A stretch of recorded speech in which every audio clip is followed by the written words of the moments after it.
بسم اللہ الرحمن الرحیم۔ السلام علیکم ورحمۃ اللہ وبرکاتہ ناظرین، فرام آدم ٹو محمد صلی اللہ علیہ وآلہ وسلم کی سیریز میں آپ کو خوش آمدید کہتے ہیں۔ اس سیریز میں تاریخ اسلام کی تمام صورتحال پر روشنی ڈالی جائے گی اور حضرت پاک صلی اللہ علیہ وآلہ وسلم کی پیدائش مبارکہ تک آپ کو تمام تاریخ پر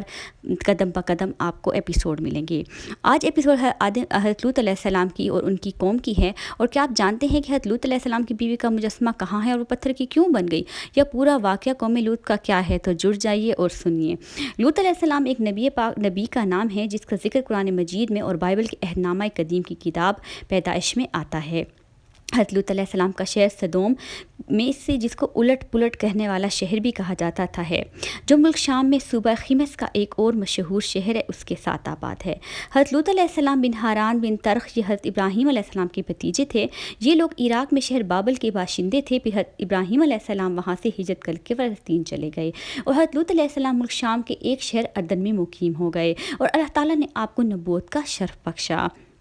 سدوم کے لوگوں کی ہدایت کے لیے آپ کو بھیجا گیا۔ مدائن صالحہ اور دمشق کے درمیان بحیرہ لوط جو 80 سلٹ کہلاتی ہے، اس کے نزدیک آپ کی قوم آباد تھی۔ لوط علیہ السلام کی امت جن بستیوں میں رہا کرتی تھی وہ بڑی شاداب اور سربست بستیاں تھیں۔ خیر بستیوں کے لوگ شادابی کے سبب یہاں کا رخ کرتے تو وہ ان کے ساتھ بدفعلی کرتے۔ اصل میں شیطان نے قوم لوط کو بہلایا ہوا تھا کہ اگر یہاں پر کوئی بھی غیر لوگ آئیں تو ان کے نوعمر لڑکوں کے ساتھ بدفعلی کر لیا کرو، اس طرح غیر لوگ تمہارے شہر اور بستیوں میں ہرگز نہیں آئیں گے۔ شیطان کے بہکانے سے اور خوبصورت لڑکا بن کر ان کو برقلانے سے انہوں نے ویسا ہی کیا اور پھر ان میں سے وہ عادت جم گئی۔ حضرت لوط علیہ السلام نے ہر چند سمجھایا مگر انہوں نے نہ مانا۔ آخر حضرت جبرائیل علیہ السلام نے اس قدر ٹکرا زمین کا کھڑا کہ اللہ کے حکم سے الٹ گیا۔ تفصیل سے بیان کرتے ہیں۔ حضرت لوط علیہ السلام حضرت ابراہیم علیہ السلام کے برادر زادہ ہیں۔ ان کے والد کا نام ہاران تھا۔ حضرت لوط علیہ السلام کا بچپن حضرت ابراہیم علیہ السلام ہی کے زیر سایہ گزرا اور ان کی نشوونما حضرت ابراہیم علیہ السلام کی ہی آغوش اور تربیت کی راہین منت تھی۔ اتنی اچھی پرورش تھی کہ اللہ پاک نے آپ کو اپنا نبی اور اپنی نبوت بخشی، اس لیے وہ اور حضرت سارہ علیہ السلام امت ابراہیمی کے پہلے مسلم اور سپون الالوان میں داخل ہیں۔ تورات میں بھی ہے کہ مصر کے قیام میں چونکہ دونوں کے پاس کافی ساز و سامان تھا اور مویشیوں کے بڑے بڑے ریوڑ تھے، اس لیے ان کے چرواہوں اور محافظوں کے درمیان بہت زیادہ کشمکش رہتی تھی۔ حضرت ابراہیم علیہ السلام کے چرواہے چاہتے تھے کہ اس چرواہ گاہ اور سبزہ زار سے پہلے ہمارے ریوڑ فائدہ اٹھائیں، اور حضرت لوط علیہ السلام کے چرواہے کی خواہش ہوتی تھی کہ اول ہمارا حق سمجھا جائے۔ حضرت ابراہیم علیہ السلام نے اس صورتحال کا اندازہ کر کے حضرت لوط علیہ السلام سے مشورہ کیا اور دونوں کی اصلاح سے یہ پایا گیا کہ باہمی تعلقات کی خوشگواری اور دائمی محبت و الفت کی بقا کے لیے ضروری ہے کہ حضرت لوط علیہ السلام مصر سے ہجرت کر کے شرف اردن کے علاقہ سدوم اور آمور چلے جائیں اور وہاں رہ کر دین حنیف کی تبلیغ کرتے رہیں اور حضرت ابراہیم علیہ السلام کی رسالت کا پیغام حق سناتے رہیں، اور حضرت ابراہیم علیہ السلام پھر واپس فلسطین چلے جائیں اور وہاں رہ کر اسلام کی تعلیم اور تبلیغ کو سربلند کر دیں۔ اردن کی وہ جانب جہاں آج بحر میت یا بحر لوط واقع ہے، یہی وہ جگہ ہے جس میں سدوم اور عمورہ کی بستیاں آباد تھیں۔ ان کے قریب بسنے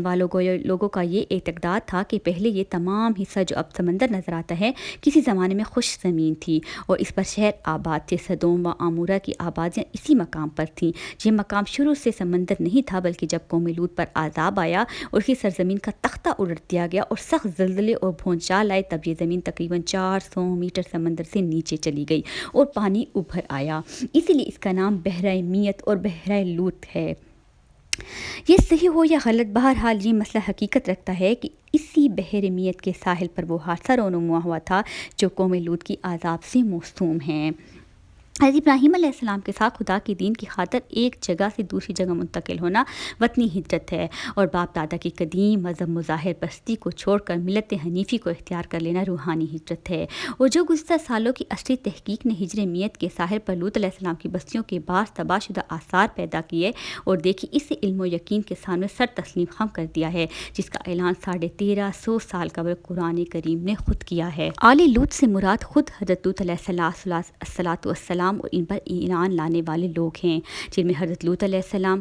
ان کی بیوی شامل نہیں۔ آپ کو پتہ ہے کہ حضرت لوط علیہ السلام خود تو پیغمبر اور نیک سیرت صورت تھے، لیکن ان کی بیوی کافر تھیں، یعنی کہ وہ بتوں کی پرستش کرتی تھیں اور وہ ہمیشہ برے لوگوں کے ساتھ میل جول بھی رکھتی تھیں، کیونکہ وہ مومنہ نہیں تھیں۔ البتہ لوط علیہ السلام کی 2 بیٹیاں ان کے ساتھ جن کو نجات دی گئی تھی وہ فرما بردار اور دین پر قائم تھیں۔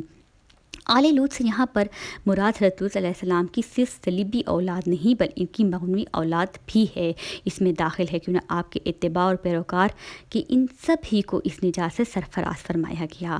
آل لوط سے مراد ان پر ایمان لانے والے، اسی لیے لوط علیہ السلام کی بیوی کے بارے میں فوراً ہی کہا گیا کہ وہ کافروں کے ساتھ رہ جائیں گی اور ضرور ہلاک کی جائیں گی، اس لیے کہ وہ ایمان نہیں لائی تھیں۔ آپ کی قوم نہایت مغرور، بے حس اور نافرما بردار تھی، اور ان کا سب سے بڑا گناہ یہ تھا کہ ان میں مرد عورتوں کے بجائے مرد سے ہی اپنی جسمانی حاجت پوری کرنے اور زیادتی کرتے شہر صدوم کی بستیاں بہت آباد اور نہایت سرسبز و شاداب تھیں، اور وہاں طرح طرح کے اناج اور قسم قسم کے پھل اور میوے بکثرت پائے جاتے تھے۔ شہر کی خوشحالی کی وجہ سے اکثر جا بجا کے لوگ مہمان بن کر ان آبادیوں میں آیا کرتے تھے، اور شہر کے لوگوں کو ان مہمانوں کی مہمان نوازی کا بار اٹھانا پڑتا تھا۔ اس لیے اس شہر کے لوگ مہمانوں کی آمد سے بہت ہی کبیدہ خاطر اور تنگ ہو گئے تھے، مگر مہمانوں کو روکنے اور بھگانے کی کوئی صورت نظر نہیں آ رہی تھی۔ اسی ماحول میں ابلیس ایک بوڑھے کی صورت میں نمودار ہوا اور ان لوگوں سے کہنے لگا کہ تم لوگ مہمانوں کی آمد سے نجات چاہتے ہو تو اس کی یہ تدبیر ہے کہ جب بھی کوئی مہمان تمہاری بستی میں آئے تو تم لوگ زبردستی اس کے ساتھ بدفعلی کرو، چونکہ سب سے پہلے ابلیس خود ایک خوبصورت لڑکے کی شکل میں مہمان بن کر اس بستی میں داخل ہوا اور ان لوگوں سے خوب بدفعلی کروائی۔ اس طرح یہ فعل بد ان لوگوں نے شیطان سے سیکھا، پھر رفتہ رفتہ اس برے کام کے یہ لوگ اس قدر عادی بن گئے کہ عورتوں کو چھوڑ کر مردوں سے اپنی شہوت پوری کرنے لگے اور زیادتی کرنے لگے۔ نعوذ باللہ، استغفر اللہ۔ قوم لوط علیہ السلام سے جب صدوم میں آ کر قیام کیا تو دیکھا کہ یہاں کے باشندے فواحش اور مصیبتوں اور نافرمانیوں اور غلیظ ترین کاموں میں مبتلا ہیں۔ الحفیظ المان، دنیا کی کوئی برائی ایسی نہیں تھی جو ان میں موجود نہ ہو، اور کوئی خوبی ایسی تھی ہی نہیں جو ان میں پائی جاتی ہو۔ دنیا کے سرکش، معتبر اور بد اخلاق و بد اتوار اقوام کے دوسرے عیوب و فحاشش کے علاوہ یہ قوم ایک خبیث عمل کی موجد تھی، یعنی اپنی نفسیاتی خواہشات کو پورا کرنے کے لیے وہ عورتوں کے بجائے مردوں اور لڑکوں سے اختلاط رکھتے تھے۔ دنیا کی قوموں میں اس عمل کا اس وقت تک قطعاً کوئی رواج ہی نہ تھا۔ یہی بدبخت قوم ہے جس نے اس ناپاک عمل کی ایجاد کی۔ اس عمل کا نام لواطت مشہور ہے، اور اس سے بھی زیادہ شرارت، خباثت اور بے حیائی یہ تھی کہ وہ اس بدکرداری کو عیب نہیں سمجھتے تھے اور العنان فخر و محات کے ساتھ اس کو کرتے رہتے تھے۔ یعنی قوم لوط کے سر میں یہی صحرا بھی جاتا ہے کہ یہ بدفعلی اور یہ غلیظ کام کی شروعات اسی سے ہوئی، یعنی قوم لوط سے ہوئی، جو اس قدر نافرما بردار اور غلیظ کام میں پڑی ہوئی تھی جس کا کوئی بھی ثانی نہیں۔ عبدالوہاب نجار کہتے ہیں کہ میں نے اربانی ادب کی ایک کتاب میں ان کی بعض بدعمالیوں کا حال پڑھا ہے، جس کا خلاصہ یہ ہے کہ اہل صدوم کی یہ بھی عادت تھی کہ وہ باہر سے آنے والے تاجروں و سوداگروں کے مال کو ایک نئے اور اچھوتے انداز سے لوٹ لیا کرتے تھے۔ چنانچہ ان کا یہ طریقہ تھا کہ جب کوئی سوداگر باہر سے آ کر صدوم میں مقیم ہوتا تو اس کے مال کو دیکھنے کے بہانے سے ہر شخص تھوڑی تھوڑی چیز اٹھاتا اور لے کر چل دیتا، اور تاجر بیچارہ حیران اور پریشان ہو کر رہ جاتا۔ اب اگر اس نے اپنے سیاہ مال کا شکوہ کیا اور رونے دھونے لگا تو ان لٹوروں میں سے ایک آتا اور لوٹی ہوئی دو ایک چیزیں دکھلا کر کہنے لگتا کہ بھائی میں تو یہ لے گیا تھا اور تمہاری یہ چیز موجود ہے۔ وہ رنجیدہ آواز میں یہ کہتا کہ میں اس کو لے کر کیا کروں گا، جہاں میرا سارا مال لٹ گیا وہاں یہ بھی صحیح، جا تو ہی اپنے پاس رکھ۔ جب یہ معاملہ ختم ہو جاتا تو اب دوسرا آتا اور وہ بھی اس طرح کوئی معمولی سی چیز دکھا کر وہی کہتا جو پہلے نے کہا تھا، اور سوداگر رنج و غم اور غصے میں اسی طرح صرف اپنا مال پر روتا رہتا۔ اسی طرح سب اس کا مال ہضم کر جاتے اور سوداگر کو لوٹ کسوٹ کر بھگا دیتے۔ اسی کتاب میں یہ عجیب قصہ بھی نقل کیا گیا ہے کہ ابراہیم علیہ السلام اور سارہ علیہ السلام نے ایک مرتبہ حضرت لوط علیہ السلام کی عافیت و خیریت معلوم کرنے کے لیے اپنے خانہ زراعت میں کو صدوم بھیجا۔ جب یہ بستی کے قریب پہنچا تو اجنبی سمجھ کر ایک صدومی نے اس کے سر پر پتھر کھینچ مارا، اس کے سر سے خون جاری ہو گیا۔ تب آگے بڑھ کر صدومی کہنے لگا کہ میرے پتھر کی وجہ سے یہ تیرا سر سرخ ہوا ہے، لہٰذا مجھے اس کا معاوضہ ادا کر، اور اس مطالبے کے لیے کھینچتا ہوا صدوم کی عدالت میں لے گیا۔ حاکم صدوم نے مدعی کا بیان سن کر کہا کہ بے شک العزت کو صدومی کے پتھر مارنے کی اجرت دینی چاہیے۔ یہ سن کر غصے میں آ گیا اور ایک پتھر اٹھا کر حاکم کے سر پر دے مارا اور کہنے لگا کہ میرے پتھر مارنے کی جو اجرت ہے وہ تو اس صدومی کو دے دینا، اور یہ کہہ کر وہاں سے بھاگ گیا۔ یہ واقعہ صحیح ہوں یا غلط ہوں واللہ علم، لیکن ان سے یہ روشنی ضرور پڑتی ہے کہ اہل صوم اس قدر ظالم، فحیش، بے حیائی، بد اخلاقی اور فقط و فجور میں مبتلا تھے کہ اس زمانے کی قوموں میں ان کی جانب اور قسم کے واقعات عام طور پر مسنون کیے گئے ہیں۔ نعوذ باللہ۔ ان حالات میں حضرت لوط علیہ السلام نے ان کو ان کی بے حیائیوں اور خبیثیوں پر ملامت کی اور شرافت و طہارت کی زندگی رخ دلائی، اور اس نے خطابت، لطافت اور نرمی کے ساتھ جو ممکن طریقے سمجھانے کے ہو سکتے تھے ان کو سمجھایا، اور معزت و نصیحت کی اور گزشتہ اقوام کی بدعمالیوں کی نتائج و ثمرات بتا کر عبرت دلائی، مگر ان بدبختوں پر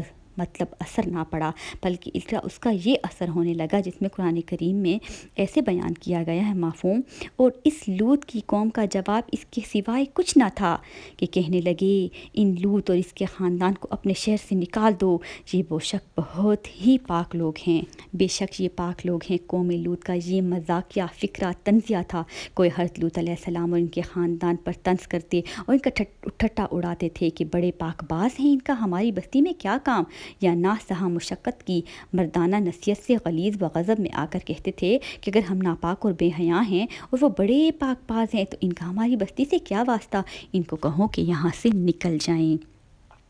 حضرت لوط علیہ السلام نے پھر ایک مرتبہ بھری محفل میں ان کو نصیحت کی اور فرمایا: تم کو اتنا بھی احساس نہیں رہا ہے کہ یہ سمجھ سکو کہ مردوں کے ساتھ بے حیائی کا تعلق، لوٹ مار اور اسی قسم کی بد اخلاقیاں بہت برے اعمال ہیں؟ تم یہ سب کچھ کرتے ہو اور بھری محفل اور مجلسوں میں کرتے ہو، اور شرمندہ ہونے کے بجائے بعد میں اس کا ذکر اس طرح سناتے ہو کہ گویا یہ کارنامیاں ہیں جو تم نے انجام دیے ہیں۔ کیا تم ہی وہ نہیں ہو کہ تم مردوں سے بدفعلی کرتے ہو، لوگوں کی راہ مارتے ہو اور اپنی مجلسوں میں اور اہل عیاں کے روبرو فحاشی پھیلاتے ہو؟ قوم بس یہ نصیحتیں اور عبرتیں ختم کر، اگر ہمارے ان اعمال سے تیرا حد خدا ناراض ہے تو وہ عذاب لا کر دکھا جس کا ذکر کر کے بار بار تو ہم کو ڈراتا ہے۔ قوم نے اس نصیحت کو سنا تو غم و غصے سے یہی جملے دہرائے: اور اگر تو واقعی اپنے قول میں سچا ہے تو ہمارا تیرا فیصلہ ہو جانا چاہیے اور لا عذاب لا کر دکھا۔ حضرت ابراہیم علیہ السلام ادھر یہ ہو رہا تھا، ادھر حضرت ابراہیم علیہ السلام کے ہاں یہ ہو رہا تھا کہ دوسری جانب حضرت ابراہیم علیہ السلام کے یہ ساتھ واقعہ پیش آیا کہ آپ کے جنگل میں سیر کر رہے تھے، انہوں نے دیکھا کہ 3 اخشاش سامنے کھڑے ہیں۔ حضرت ابراہیم علیہ السلام نہایت متواضع اور مہمان نواز تھے اور ہمیشہ ان کا دسترخوان مہمانوں کے لیے وسیع تھا، اس لیے تینوں کو دیکھ کر وہ بے حد خوش ہوئے اور ان کو اپنے گھر لے گئے اور بچھڑا ذبح کر کے تکے بنائے اور بھون کر مہمانوں کے سامنے پیش کیے، پر انہوں نے کھانے سے انکار کر دیا۔ یہ دیکھ کر ابراہیم علیہ السلام نے یہ سمجھا کہ یہ کوئی دشمن ہے جو حسب ستور کھانے سے انکار رہے ہیں، کیونکہ اس زمانے میں یہ رواج تھا کہ کوئی اپنے دشمن کے گھر کھانا نہیں کھاتا تھا۔ مہمانوں نے جب ابراہیم علیہ السلام کا اضطراب دیکھا تو ان سے ہنس کر کہا کہ آپ گھبرائیں نہیں، ہم خدا کے فرشتے ہیں اور قوم لوط کی تباہی کے لیے بھیجے گئے ہیں، اس لیے سدوم جا رہے ہیں۔ جب حضرت ابراہیم علیہ السلام کو اطمینان ہو گیا کہ دشمن نہیں ہیں بلکہ ملائکہ ہیں تو ان کی رقت قلب، جذبہ ہمدردی اور محبت و شفقت فراوانی غالب آئی اور انہیں قوم لوط کی جانب سے جھگڑنا شروع کر دیا اور فرمانے لگے کہ تم اس قوم کو کیسے برباد کرنے جا رہے ہو جس میں لوط جیسا خدا کا برگزیدہ نبی موجود ہے اور وہ ہمارا بردن زادہ بھی ہے اور ملت حنیف کا پیروکار بھی۔ فرشتوں نے کہا: ہم یہ سب کچھ جانتے ہیں، مگر خدا کا یہ فیصلہ ہے کہ قوم لوط اپنی سرکشی، بدفعلی، بدحیائی اور فحش پر اصرار کی وجہ سے ضرور ہلاک کی جائے گی، اور لوط علیہ السلام اور اس کا خاندان اس عذاب سے محفوظ رہے گا۔ البتہ لوط کی بیوی قوم کی حمایت اور ان کی بدمعلومیوں اور بدعقیدوں میں شرکت کی وجہ سے قوم لوط ہی کے ساتھ عذاب پائے گی۔ ابراہیم علیہ السلام نے کہا: اے خدا کے بھیجے ہوئے فرشتوں، تم کس لیے آئے ہو؟ یہ قرآن کریم میں اس کا مفہوم کچھ اس قسم کا ہے۔ انہوں نے کہا: ہم مجرم قوم کی جانب بھیجے گئے ہیں تاکہ ہم ان پر پتھروں کی بارش کریں، اور یہ نشان کر دیا گیا ہے تیرے رب کی جانب سے حد سے گزرنے والوں کے لیے۔ حضرت لوط علیہ السلام کی ابلاغ حق، امر بالمعروف اور نہی عن المنکر کا قوم پر مطلق کچھ اثر نہ ہوا اور وہ بد اخلاقیوں پر اسی طرح قائم رہی۔ حضرت لوط علیہ السلام نے یہاں تک غیرت دلائی کہ تم اس بات کو نہیں سمجھتے کہ میں رات دن جو اسلام اور صراط مستقیم کی دعوت و پیغام دینے کے لیے تمہارے ساتھ حیران و سرگرداں ہوں؟ کیا کبھی میں نے تم کو اس سعی و کوشش کا ثمر طلب کیا؟ کیا کوئی اجرت مانگی؟ کسی نظر و نیاز کا طالب ہوا؟ میرے پیش نظر تو تمہاری دینی و دنیا سعادت و فلاح کے سوائے اور کچھ بھی نہیں، مجھے کچھ بھی نہیں چاہیے، بس راہ راست پر آ جاؤ، نہیں ہے مگر تم کو کہ مطلق تو توجہ نہیں کرتے، جس کا قرآن کریم میں خلاصہ ہے کچھ یوں: چٹلایا قوم نے لوط نے پیغمبروں کو، جبکہ کہا ان کے بھائی لوط علیہ السلام نے کہ کیا تم نہیں ڈرتے، بے شک میں تمہارے لیے پیغمبر بنا کر بھیجا گیا ہوں، امانت والا، بس اللہ سے ڈرو اور میری پیروی کرو، اور میں تم سے اس کی نصیحت پر اجرت نہیں مانگتا، میرا اجر رب العالمین کے سوایا کسی کے پاس نہیں، مگر ان کے تاریخ دلوں پر مہر لگ چکی تھی۔ ان کے کہنے کا بھی مطلب کچھ اثر نہ ہوا۔ وہ حضرت لوط علیہ السلام کو اخراج اور سنگساری کی دھمکیاں دیتے رہے۔ جب نوبت یہاں تک پہنچی اور کی سیاہ بختی نے کسی طرح اخلاقی زندگی پر آمادہ نہ ہونے دیا، تب ان کو بھی وہی پیش آیا جو خدا کے بتائے ہوئے قانون جزا کا یقین اور حتم الفیصلہ ہے، یعنی بدکاریوں پر اصرار کی سزا بربادی اور ہلاکت۔ قرض ملائکہ ابراہیم علیہ السلام کے پاس سے روانہ ہو کر سدوم پہنچے اور لوط علیہ السلام کے یہاں مہمان ہوئے۔ وہ جیسے ہی داخل ہوئے، لوط علیہ السلام کی شہزادیاں پانی بھر رہی تھیں۔ انہوں نے جیسے دیکھا کہ ایک حسین و جمیل اور خوبصورت نوعمر لڑکے کی شکل و صورت ہیں تو دیکھ کر گھبرا گئی اور فوراً جا کر اپنے والد لوط علیہ السلام سے بولا کہ ابا حضور جائیے، کچھ مہمان آئے ہیں۔ حضرت لوط علیہ السلام نے جیسے مہمانوں کو دیکھا تو گھبرا گئے اور ڈرے کہ بدبخت قوم میری ان مہمانوں کے ساتھ کیا معاملہ کرے گی، کیونکہ ابھی تک ان کو یہ نہیں بتایا گیا تھا کہ یہ خدا کے پاک فرشتے ہیں۔ ابھی حضرت لوط علیہ السلام اسی حیض و بیض میں تھے کہ قوم کو خبر لگ گئی اور لوط علیہ السلام کے مقام پر چڑھ آئے۔ اصل میں یہ خبر ان کی بیوی جو کافرہ تھی اسی نے نکالی تھی کہ آج یہاں خوبصورت نوجوان لڑکے آئے ہیں اور لڑکے ہمارے مہمان کھڑے ہیں۔ قوم لوط کو جیسے ہی پتہ چلا، وہ فوراً گھر کا گھیرا تنگ کرنے لگی اور مطالعہ کرنے لگی کہ تم ان کو ہمارے حوالے کرو۔ حضرت لوط علیہ السلام نے بہت سمجھایا اور کہا،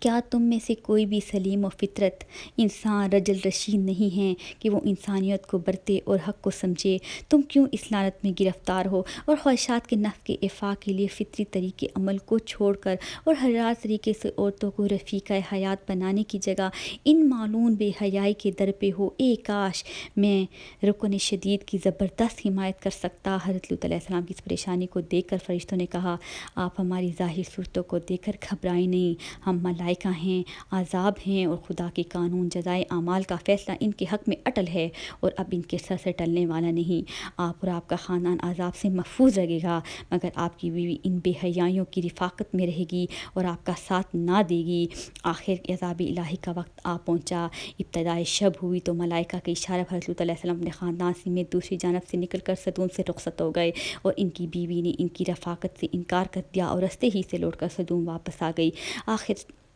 شب ہوئی تو اول ایک ہیبت ناک چیخ نے اہل سدوم کو تہ و بالا کر دیا تاکہ ان کو کانوں کے پردے پھٹ گئے، یہاں تک کہ وہ چیخ وہ برداشت ہی نہ کر سکے۔ پھر آبادی کا تختہ اوپر اٹھا کر الٹ دیا گیا اور اوپر سے پتھروں کی بارش نے ان کا نام و نشان تک مٹا دیا، اور وہی ہوا جو گزشتہ اقوام کی نافرما برداری اور سرکشی کا انجام ہو چکا ہے۔ جو شخص جدھر چھپنے بیٹھتا، پتھر تب تک اس کا پیچھا کرتا کرتا کرتا اور زور سے اس کے سر پہ لگتا اور اس کا سر پھٹ جاتا، اور زمین کو اللہ نے ایسے الٹا کیا کہ نام و نشان ہی اس قوم کا مٹ گیا، جس کو قرآن کریم کچھ ایسے بیان کرتا ہے کہ اے پیغمبر، ہم نے اس بستی کی تمام بلندیوں بستی میں بدل دیں، یعنی بستی کو الٹ دیا اور زمین کے برابر کر دیا، اور اس پر آگ میں پکے ہوئے پتھر تراغتار برسائے کہ تیرے پروردگار کے حضور اس غرض سے نشانی کیے ہوئے تھے۔ یہ بستی ان ظالموں سے یعنی اشرار مکہ سے کچھ دور نہیں ہے، یہ اپنی سیر و سیاحت میں وہاں سے گزرتے رہتے ہیں، اگر چاہیں تو اسے عبرت پکڑ سکتے ہیں۔ بہت سے مختلف اقوال ملتے ہیں جس میں حضرت لوط علیہ السلام کی بیوی کے متعلق بہت زیادہ سوال و جواب کیا جاتا ہے کہ کیا وہ مجسمہ واقعی ان کا تھا۔ تو میں نے ایک مفتی صاحب کو سوال بھیجا کہ کیا حضرت لوط علیہ السلام کی قوم کو جب آزاد دیا گیا تھا تو ان کی بیوی کو پیچھے مڑ کر دیکھنے کی وجہ سے بت بنا دیا گیا تھا، اور کیا یہ بت آج بھی باقی ہے جیسا ایک وائرل ویڈیو میں بتایا گیا ہے؟ اس پر آپ تحقیق فرما دیں۔ جس کا جواب انہوں نے کچھ یوں عطا فرمایا کہ ان کو آزاد دینے کا واقعہ قرآن میں کہیں جہاں پر ذکر ہے، یہاں سورۃ ہجر، سورۃ شورى اور ایسی کہیں آیات ہیں جس میں قوم لوط کا واقعہ ہے۔ ان آیات کے علاوہ جہاں بھی قوم لوط کے عذاب کا تذکرہ ہے وہاں یہ بات بالغ بھی نہیں ہے کہ آپ علیہ السلام کی بیوی کو پتھر کا بنا دیا گیا تھا، بلکہ صرف یہی ہے کہ وہ باقی رہ جانے والوں میں سے تھیں، یعنی قوم کے ساتھ ہلاک کر دی گئی تھیں، اور نہ ہی احادیث مبارکہ میں اس قسم کی کوئی بات ملتی ہے۔ ناظرین، ابھی جو آپ کی اسکرین پر یہ سمندر ہے، یہ وہی ڈیڈ سی ہے جس کا پانی نمک سے بھرا ہوا ہے، جس کی جھاگ سائڈوں پر آپ کو نظر آ رہی ہے، جہاں تک نہ کوئی انسان چرند پرند کوئی بھی نہیں ڈوب سکتا، کیونکہ نمک کی زیادتی کی وجہ سے وہ فوراً اوپر کو آ جاتا ہے۔ آگے تصویر میں بالکل بیک سائڈ پر آپ کو دو پتھر سے پتلے ہوئے نظر آ رہے ہیں، جس میں علماء کرام کوئی ایسی بات نہیں کرتے، لیکن یہاں آپ کو یہ پتلے نظر آ